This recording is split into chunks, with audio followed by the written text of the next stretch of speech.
Okay, it's been a while, but it's what month is this? It's May 19th. All right, so last week I was able to jump on the floors. Had a lot of work to do on my Toyota that I acquired. Unplanned Toyota project. So that's basically done. So now had some other customer projects to work on as well. So did some spring cleaning in the garage. Got some work done on the Herald, the TR6. So here I am, just trying to get the floors done so I can get this moving and rolling and get my car done. I'm basically just tweaking some of the rockers. As I did a lot of test fitting with the floors, and I've done a lot of Spitfire floor pans, and they've all been too wide. So it took a lot more work than expected to get these floors in correctly, at least to what I wanted. Obviously, this is my car, so I'm putting a lot more time and effort. The right side of the picture, which is passenger side,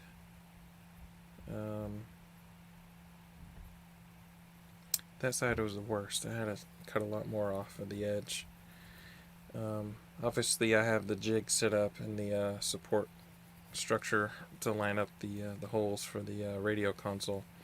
That's the main issue I've had in the past with those radio consoles. It's just they're Steelcraft floors and they look fine, but they're not original stampings. They're not leftover molds from the factory. It's not a British heritage floor pan. They look correct, but if you start measuring and look at the actual stamping of the floors, they are different. Obviously, they're functional, but they're not going to fit perfect. The Heritage rocker panels fit awesome. I don't think I had to trim anything on the Heritage rocker panels. Obviously, if I could get Heritage floors, that would be awesome, but I just don't think they exist unless you found an NOS floor. So here I am comparing the front floor. Oh, also the center section too. I'll talk about that later. What am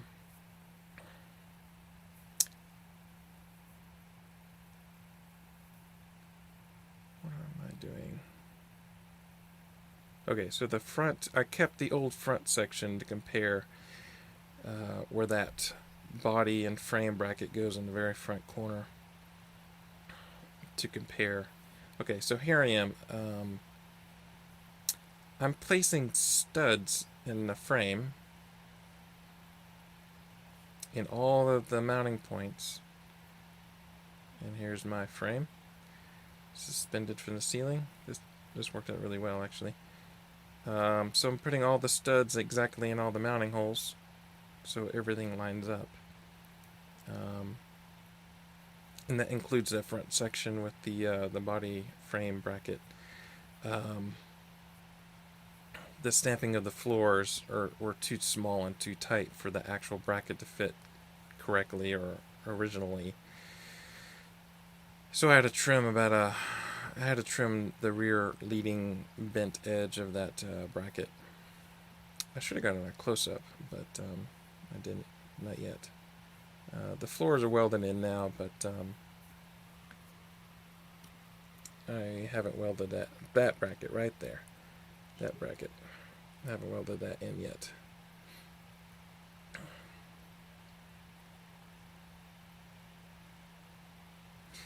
So a lot of trimming of that little bracket, hair at a time to get that to fit correctly, because the stamping's different. It doesn't fit like the original floors. So that's why I keep these.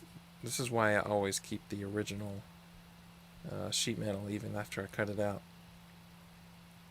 to compare. Obviously, if I cut all that old stuff out, if it was rusty, obviously it's hard to compare or disintegrated. But yes, I keep as much of the old stuff as possible until I know I'm finished with it.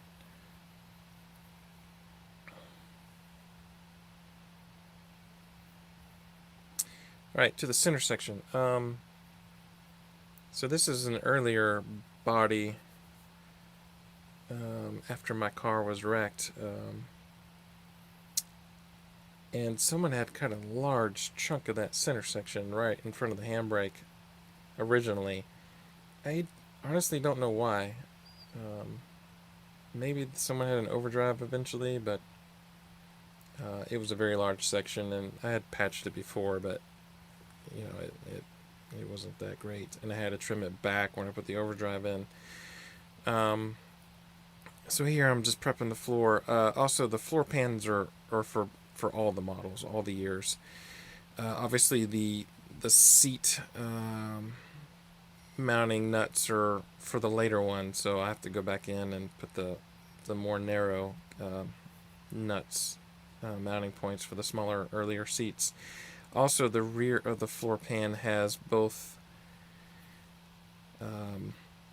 bumps in the rear for the rear trailing arm brackets.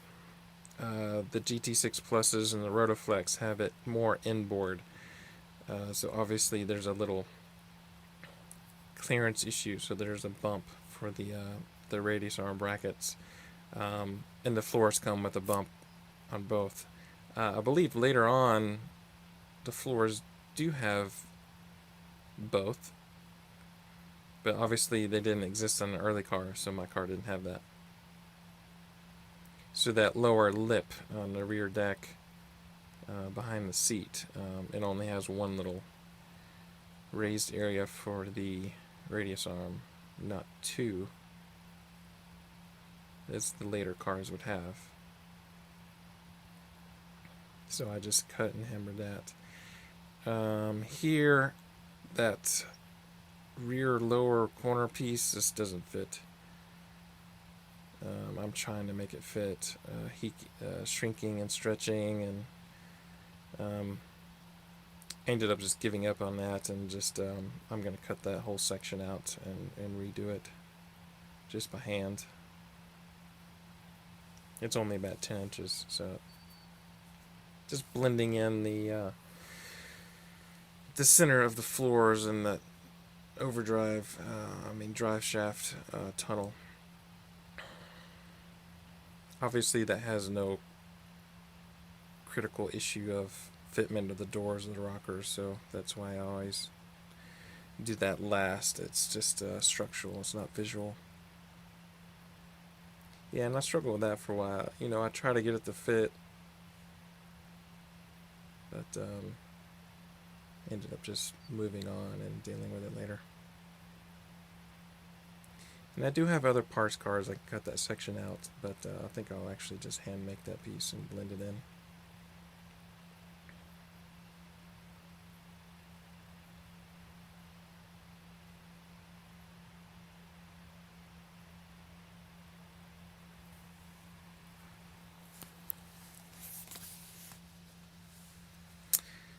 Alright, so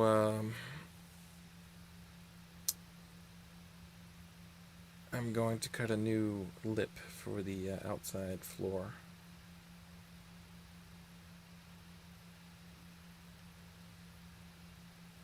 Just the fact that I have to redo that just takes so much time and effort.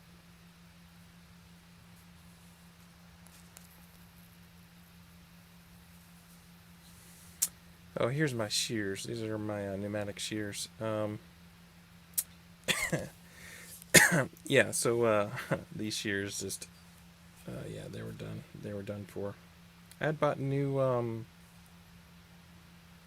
shear blades not long ago, but I must have just worn them out. They just wouldn't cut anymore. You can't sharpen them, and I couldn't seem to adjust them either.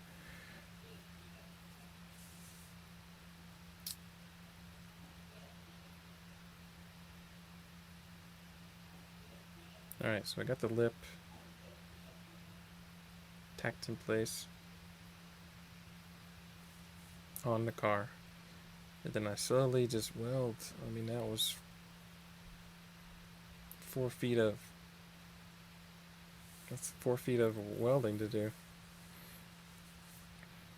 So slow work, just inch at a time, move, inch, move, grind, do some more welding.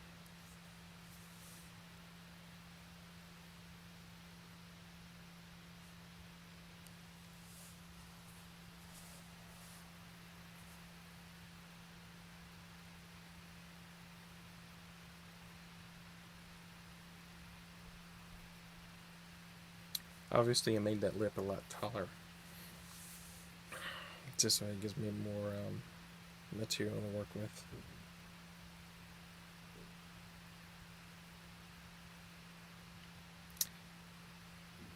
There's actually that bolt that bolts into the rear trailing arm bracket as well. So I drill a hole for that. It's a good reference point.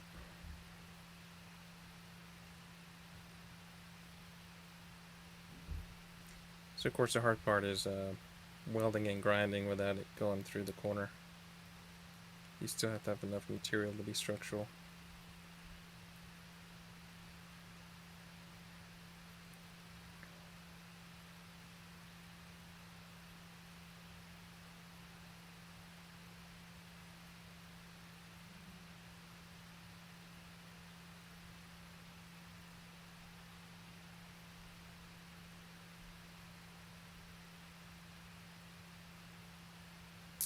Okay, here I think I marked the bottom. I'm marking the inner sill on the floor, so I'm going to drill from the top of the bottom side so I can plug weld where the floor meets the sill. Right there, the inner sill, not the outer sill. There I am drilling all these holes.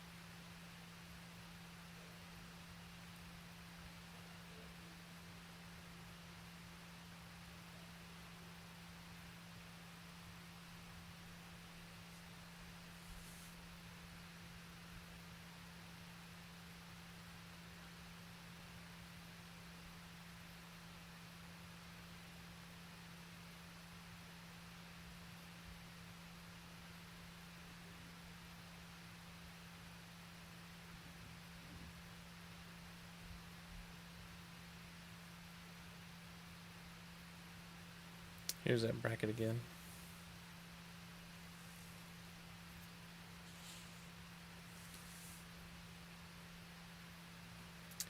Yeah, a lot of double checking forward location, side location.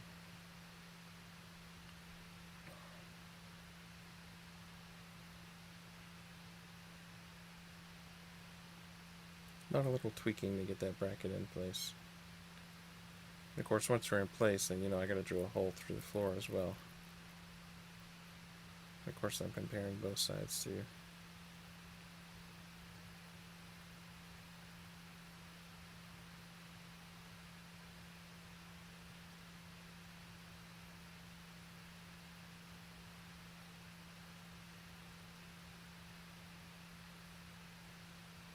Alright, so I'm pretty happy with the floor location. So here I'm marking the center cross member holes.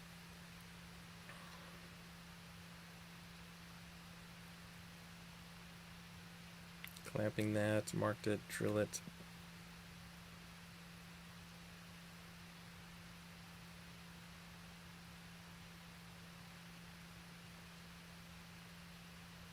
So I pre-drilled those before the cross member. So the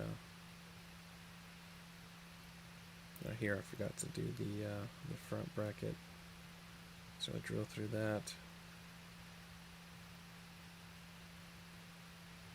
I step drilled it to the right size.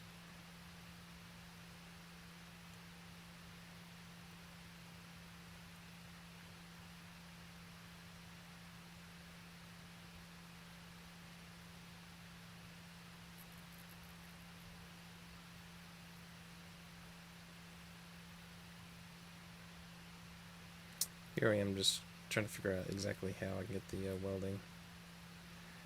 Here I am punching the holes for that bracket to reattach it.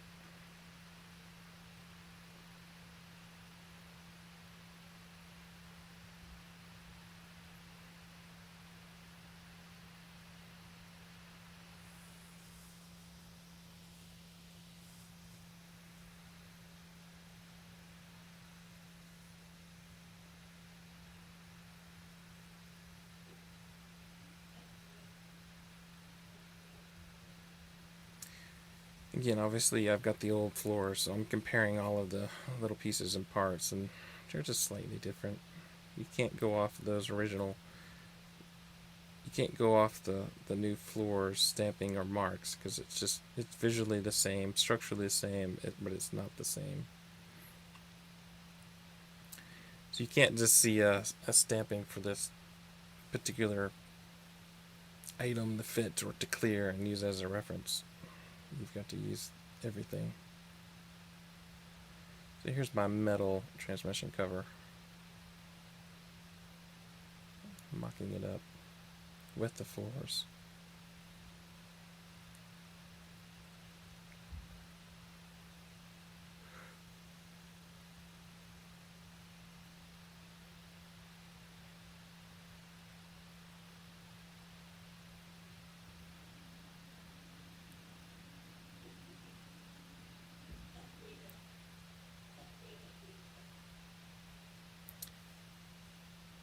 I think I took about a 1/4 inch off both sides of the floor. A little more on the passenger side than the other side. I think I just took the lip off the front on the driver's side, but more on the back side.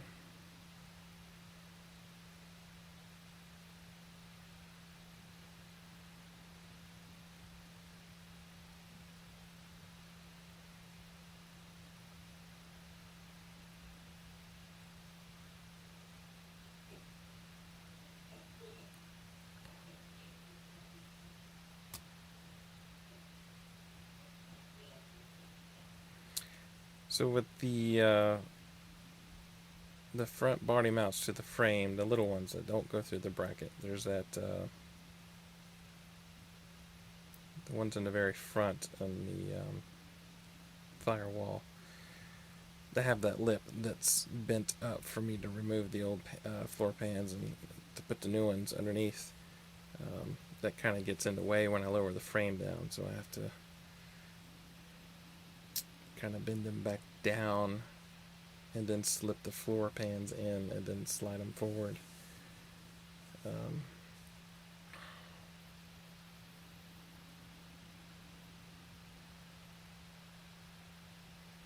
of course, with the studs are in the frame, I'm just screwing in studs in the frame, so all of those mounting points all line up.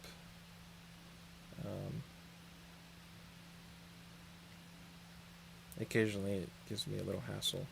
I think one of the cage nuts had a little bend in it, so it wasn't vertical, so I had to bend it straight.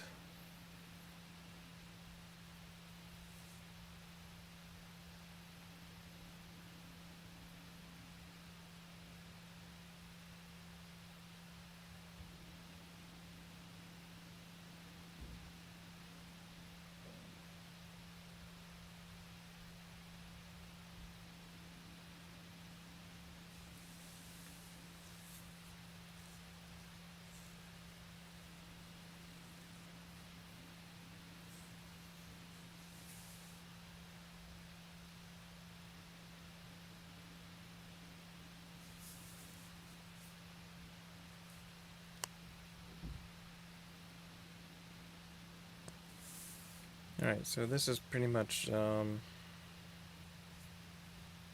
going to call it day 8. Wasn't really a full day, but it was a nice, good day's work. And then I'll do, the next day would be the welding.